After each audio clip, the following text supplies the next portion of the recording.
My guest today on raising private money actually started all the way back in 1980. He's been helping buyers and sellers and realtors actually close more deals with what he calls creative financing. And that was even during the most challenging markets back then.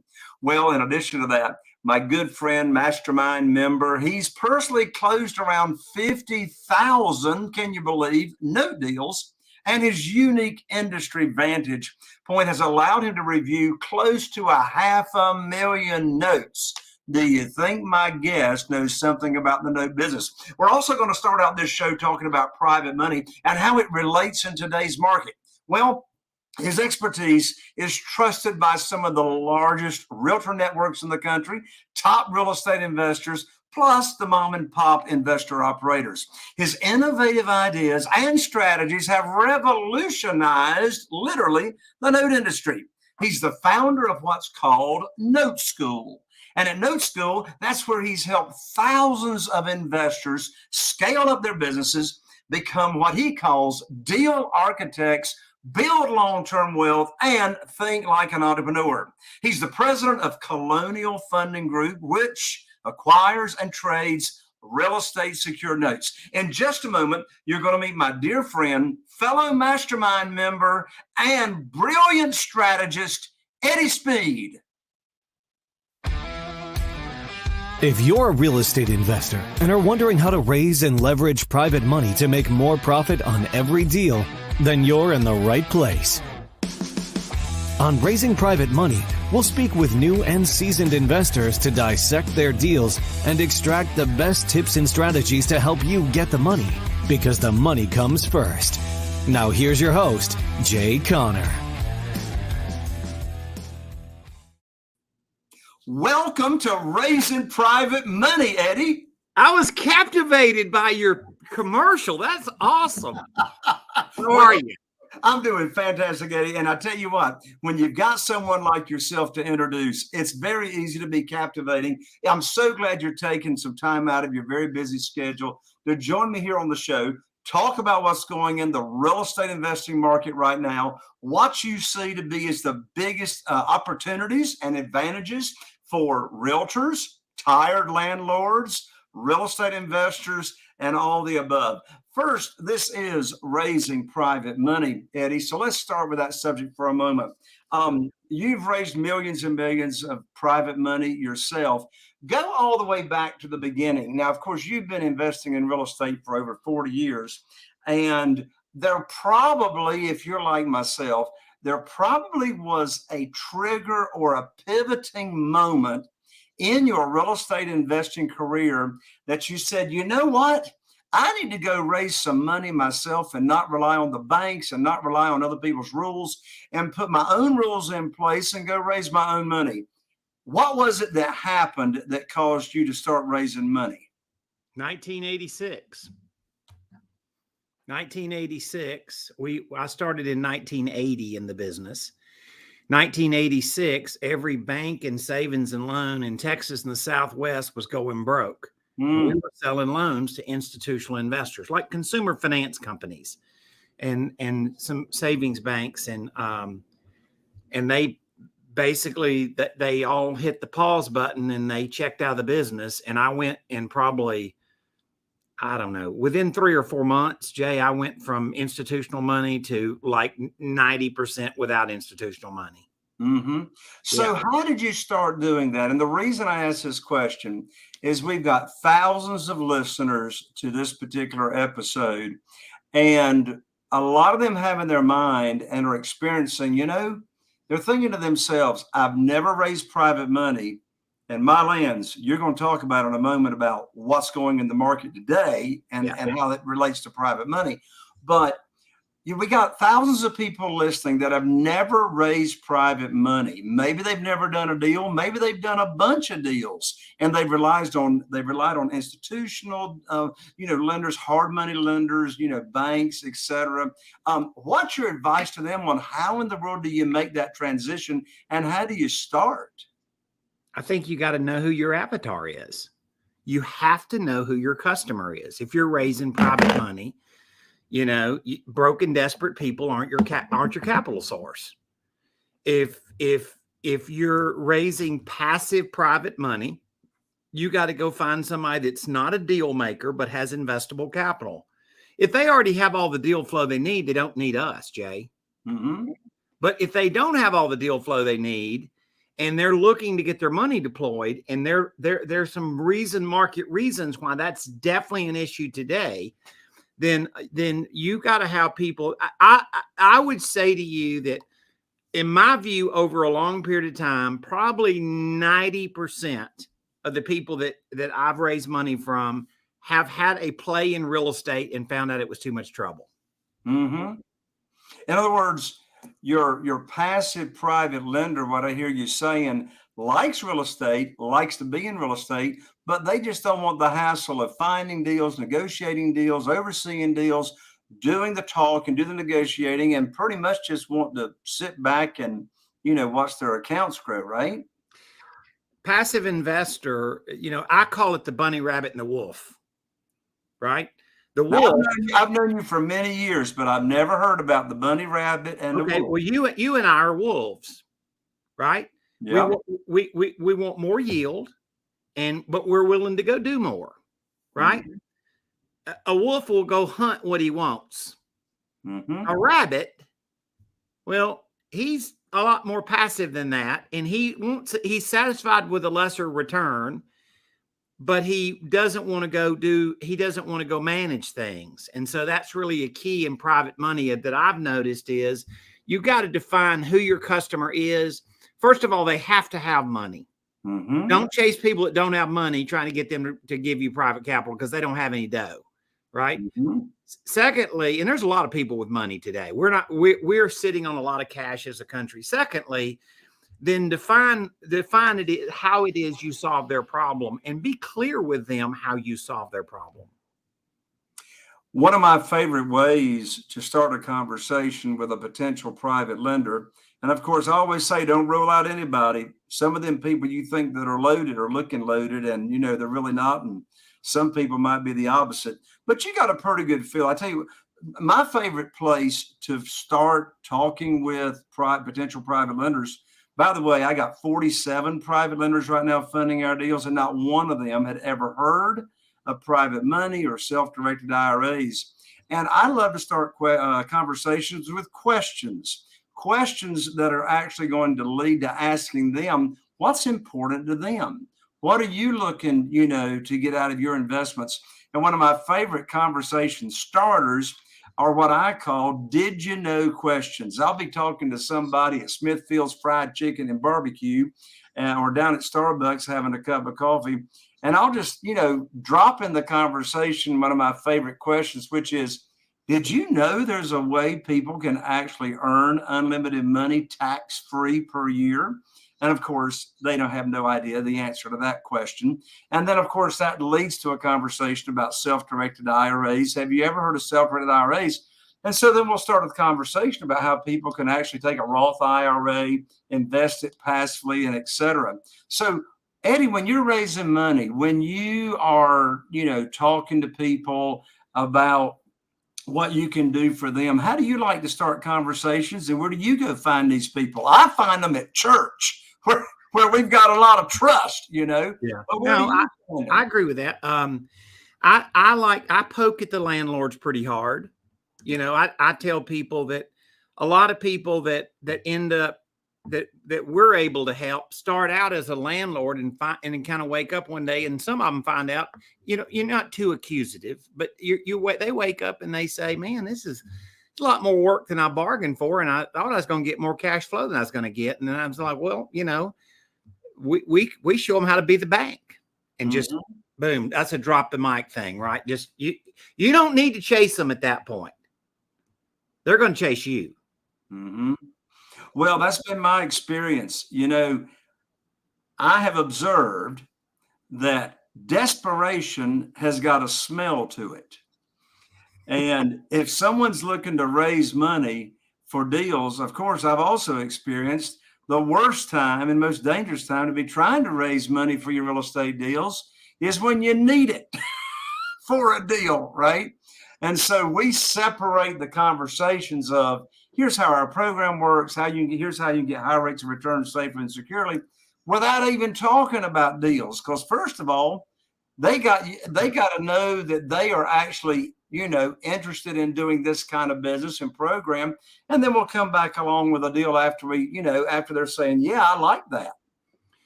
Well, I think one thing's about knowing something about the business. You and I believe in that because we both have training, right? Is tell them a story. You're not telling them a lie. You may tell a story about my customer, Jay, or your customer, because they may not have a customer yet, but it's okay. Just tell them a story about a customer and what they liked about it.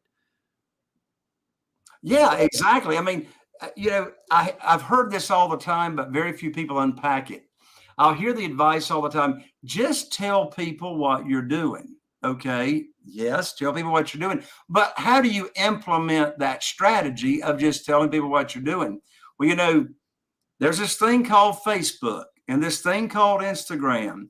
And if you're doing deals, you got to be doing deals to have a story, right? Yeah. But if you're doing deals, all you got to simply do is just post on your social media, here's a deal I'm doing. And you can just sort of drop a hint if you've ever had any private lenders. And by the way, my investors in this deal are absolutely loving it with the insane return they're getting. You didn't ask for money. You didn't go out there and say, hey, I need money. All you're doing is sharing what you're doing. Now, let's bring all this to today, Eddie. Where do you see private money and its relevance in today's market with what's going on? Well, Jay, I'm going to warn you, somebody's fixing to get their feelings hurt. Okay. Well, hey, look, that never surprised me about you. Because I'm going to call it straight up what it is. And you and I are in a mastermind where I saw somebody got their feelings hurt a week or two ago because they were ha and all that in a bag of chips and then whatever and stuff. And another friend of ours put the hand on them and kind of pushed them down and said, well, if you just wait for the fat woman to sing, you may find out that things ain't exactly what they said. A well-read investor knows two things right now. First of all, that rental properties are having a hard time cash flowing. Jay, your market locally, the rents haven't gone down, but nationally, the rents have definitely gone down. And there's good national data charts that show this. Okay. Mm-hmm. What has not gone down is expenses. Mm. And that compression that is pushing, expenses going up and rents going down. That compression is affecting rental houses. So I have a lot of people right now transitioning, wanting to do something else with their money other than manage rentals that are a headache. And now all of a sudden they're not cash flowing the way they were. The second problem is, and this is where somebody's going to get their feelings hurt, I'll assure you, and that is our friends in the multifamily space. Because let me just tell you something, it ain't headed to a good spot. Mm-hmm. And you don't need to believe Eddie Speed. You can go do your own Google research. If you spent 2 hours researching information, by the way, I'll give you some of that if you want it, of where to look. But if you spent 2 hours looking into it, you would be like, oh my God, are you telling me, Eddie, that loan production for multifamily is down over 60%? Since when? The first of the year. Wow. That's remarkable. Well, let me tell you something. All you got to do is go read the TREP report. TREP, TREPP. It is the gold standard for commercial real estate. And all you got to do is read some of the stuff that they generate. This is what every hedge fund, every mortgage banker that's in commercial, like the guys that play in the space that know what they're doing, TREP is a very trusted thing. And when you read it, Fannie Mae, Freddie Mac, their loan production is down 60% since the first year. Two of the biggest commercial lenders have exited the space in the last month, Blackstone and KKR. And then Starwood has not far behind them, essentially saying that they've heavily paused what they're doing. So understand, why would all banks have doubled their down payment? Now, let me ask you a question. If there's no problems, why did all this happen? Mm-hmm. So understand, what does this mean if you're raising private money? Oh, if you're raising private money, people are having to go find alternatives. They're having to find alternatives to more traditional real estate investments like rent houses, like syndications. Okay, well, that's good news for us, Jay. Mm-hmm. So let's go back to what's happening with Fannie Mae down, the other institutional lenders, way down. I mean, commercial 60%. What is a real estate investor entrepreneur to do with that information? What's the warning, and where's the pivot? Well, I believe you and I hang out with a circle of people, and I love them to death, and they're really good, ethical, sweet people. Their risk management skills are not super high. Like, I've survived in this market almost 45 years, and I had to develop some risk management skills. Mm-hmm. You got to be able to read. You got to be able to read the storm forecast a little bit. So if you're in real estate and you're completely unaware that commercial and multifamily are in some serious troubled times, and you're like unaware of that, okay, or worse, you're a passive investor, and where are you getting your information from? Oh, I know the promoter that's promoting a deal. He's the one that's telling you how the great things are, right? Well, so what I say is, Jay, I believe at least 50% of the people that have been investing in these things are aware there's an issue. And I think so people are now already looking for other things. Gotcha. Now, let's talk about NoteSchool. Let's talk about notes. So you have been literally the creative genius on architecting, structuring creative deals for decades and decades and decades. I love your story as to how this started. Take us back to how all this started, and how it is that you really got gifted at putting these deals together. But before you tell the story, let's make sure everybody understands, what do we mean by a creative deal? Then tell us how all this started. Well, first of all, a note is just a promise to pay. So when you talk about private money, or I talk about buying notes, they're both a note. We're not in a different business, right? And then creative notes or creative financing would be where if you don't go to the bank and get a traditional loan, you have to figure out some other creative way to structure a real estate deal. The most common that we all could relate to would be seller financing. And so that's a very common way. And you say, well, why would I want somebody to seller finance me? Because they probably would carry terms softer than what a lender would in today's market conditions. Mm-hmm. All right, so Jay, how it started. I'm gonna give you a riddle, and this is going to be the theme of this conversation. It is better to do the average thing in perfect timing than the perfect thing in bad timing. I like it. So timing is everything. So I started in the note business in 1980.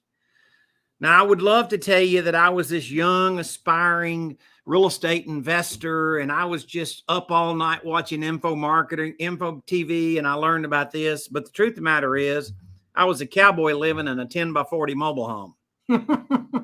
That's the truth. And I started dating this pretty blonde-headed gal, which you now know, Jay, and I've been married to her for 41 years at this point. But her dad was a really smart, innovative guy. You've heard a lot of stories about him, Jay. He really was. He was a fireman, by the way. He was a retired assistant fire chief. But he was real estate, the typical millionaire next door, did real estate on the side, all that kind of stuff. And but this was in 1980 and interest rates were 18%. And so if you weren't innovative, you couldn't make things work. And so they introduced me to this idea in 1980. Terrible economic times, right? Terrible. But yet in economic times, I stumbled straight into the slickest thing you could go chase, which was notes. So I'd say I just fell into it. It was not some genius thing that I knew all. I had the vision of everything. I wouldn't say all that. You're saying, how did I learn to structure deals? I learned to structure deals in bad times. Because every innovative thing that we ever really figured out, it was a necessity. It was a survival mode. And then we kept them around when things got better because they worked good in that market too.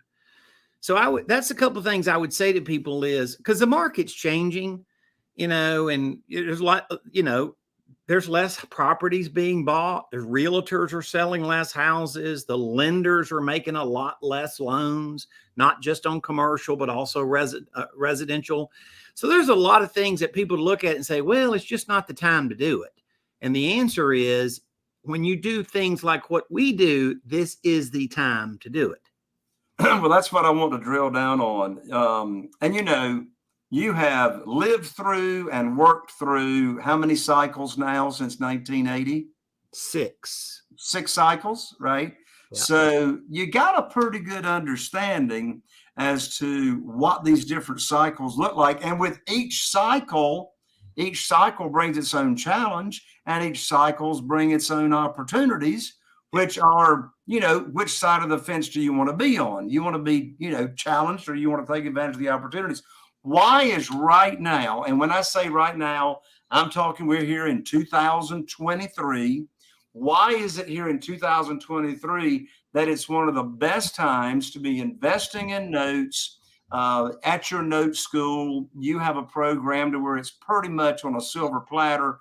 People that are looking for alternative investments and ways that they can get a good return, you pretty much are just like flat out doing it for them. Why is now just a great time for that? Inventory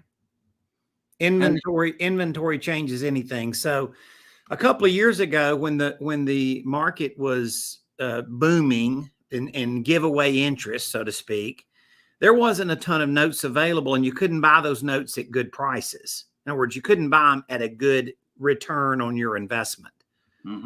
Today, if we were at a 2 and buying notes 2 years ago, we're at a 6.5, headed for an 8 today. And so there's a lot of inventory of notes. We have more loans under due diligence in our shop at the moment than I've had in probably 8 years. And so inventory changes the game. And as I said to you earlier, a lot of our students raise private capital to go do deals, just like your students do private capital. So you may be using it to buy a house, and I may be using it to buy a note, but it's the game is very similar. And most of the people that I find that are private investors that fund our deals or our students' deals have had rentals, and now they're not cash flowing as well as they thought. So they're frustrated landlords. So when you say it's an issue of inventory, just to make sure our listeners understand, you're not talking about an inventory of houses on the market. You're talking about an inventory of notes that are available to invest in, right? Yeah. So let me tell you right now, every banker has their head on a swivel. It has been said, and these are by significant major news sources, okay? But in the last 2 months, it has been said by at least a dozen major news sources, we have 4,800 FDI insured banks in the United States. We're headed to a market that is going to have half that many, meaning that the other banks they're going to become insolvent. And when they become insolvent, they're going to get swallowed up. Now, people say, oh, yeah, I know the big banks are going to swallow them up. Well, it's better than the alternative, whether you like that idea or you don't like it. So what's happened to the banks? The banks have issues on their balance sheet. The banks have problems on their balance sheets. One of them are commercial real estate loans for sure. One of them are other commercial loans. And so those banks are forced to go sell loans at a discount that otherwise they wouldn't have sold. And they're requiring their clients to do the same thing. So the inventory of seller finance notes is exponentially higher than it was 2 years ago for that reason. So some of the loans we buy come directly from banks. They're loans that probably got delinquent during the virus and now they're paying again. Those are called reperforming loans. Or there's loans that got delinquent during the virus and they're not paying again. And those are called non-performing notes. Jay, there is 1,920,000, according to Blackstone.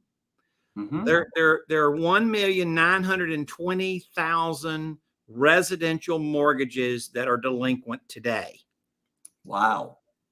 The loans that are 120 days plus delinquent, they categorize loans in the level of delinquency buckets. Yep. Ones that are 120 plus, according to our mutual friend Darren Bloomquist at auction.com. Yep. They're 600 plus days delinquent. So the delinquency, it's not, those loans are headed for the foreclosure bucket. They're not going to fix. You don't bring a loan current when you're 600 days delinquent, Jay.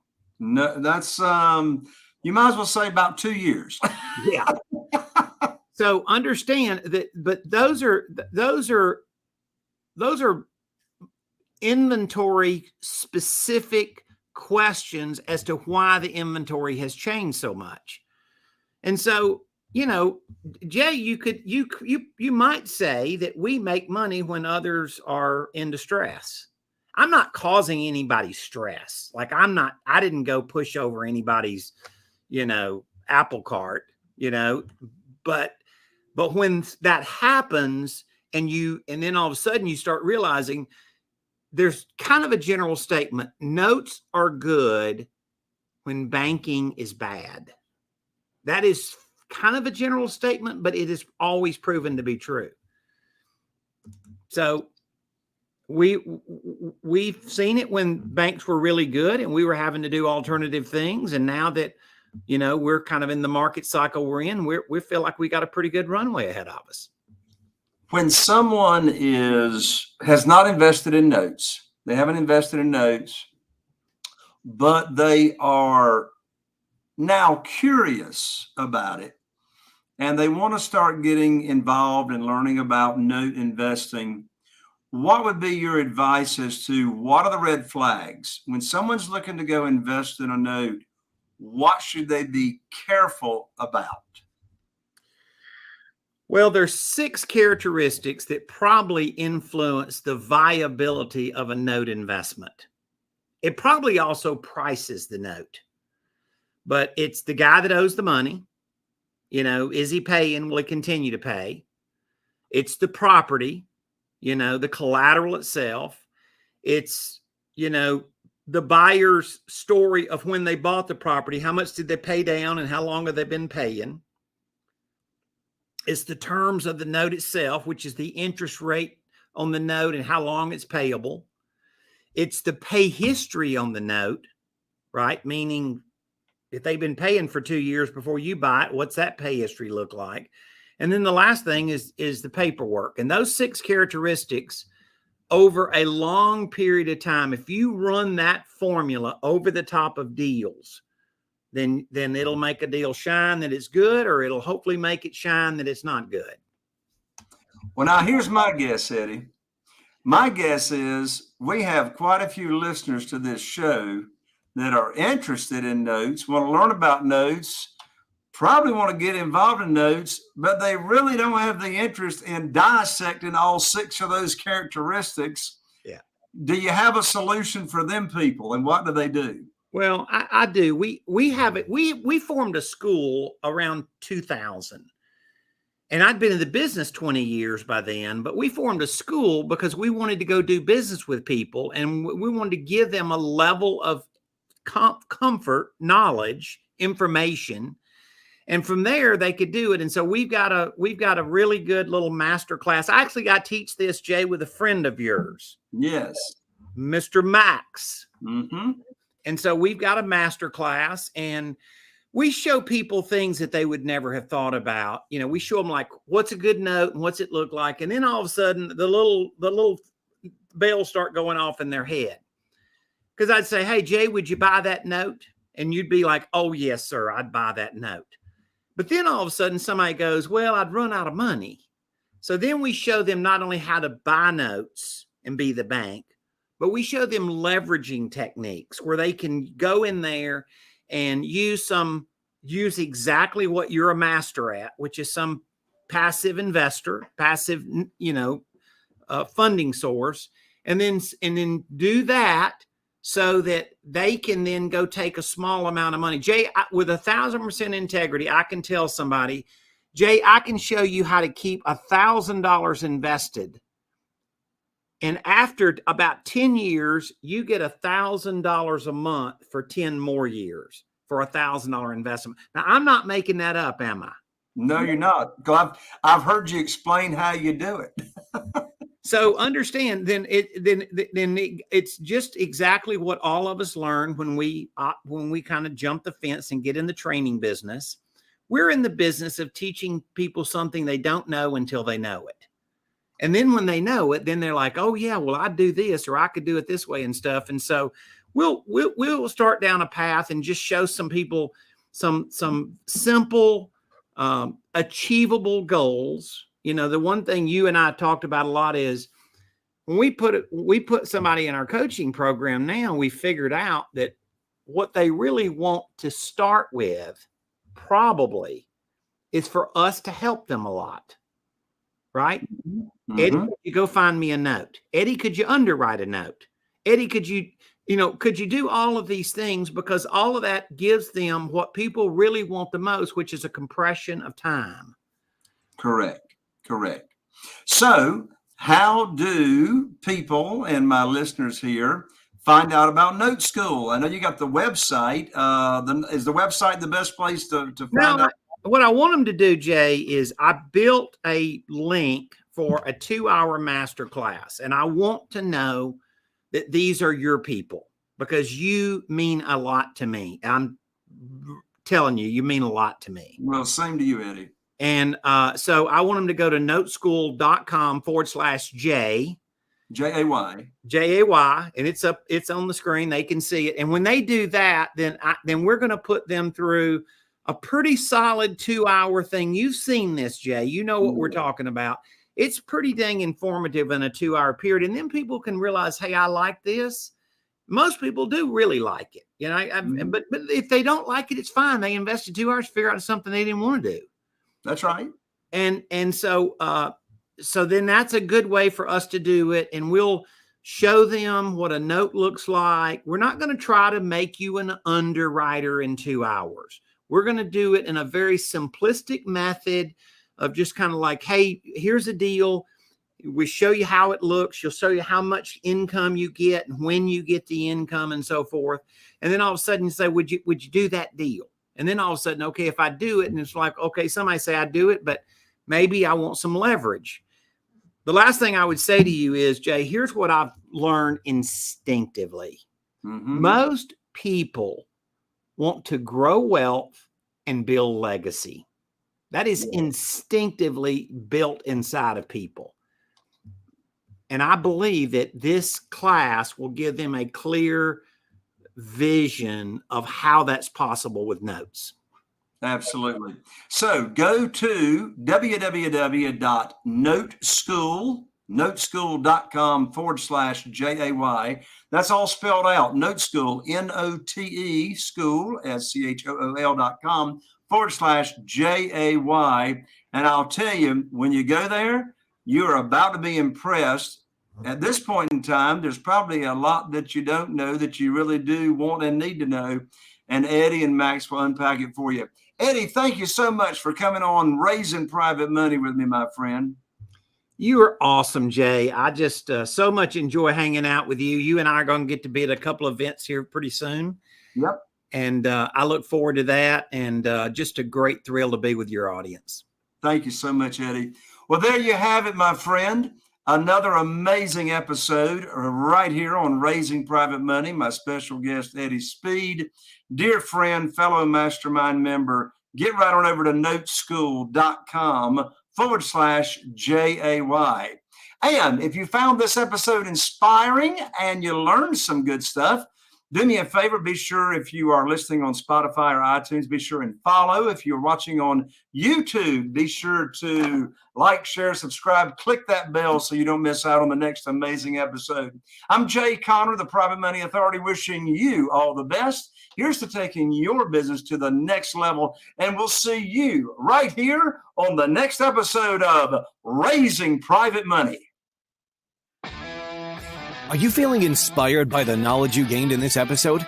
Then head over to jconner.com/moneyguide. That's jconner.com/moneyguide and download your free guide that shares 7 reasons why private money will skyrocket your real estate investing business right now. Again, that's jconner.com/moneyguide to get your free guide. We'll see you next time on Raising Private Money with Jay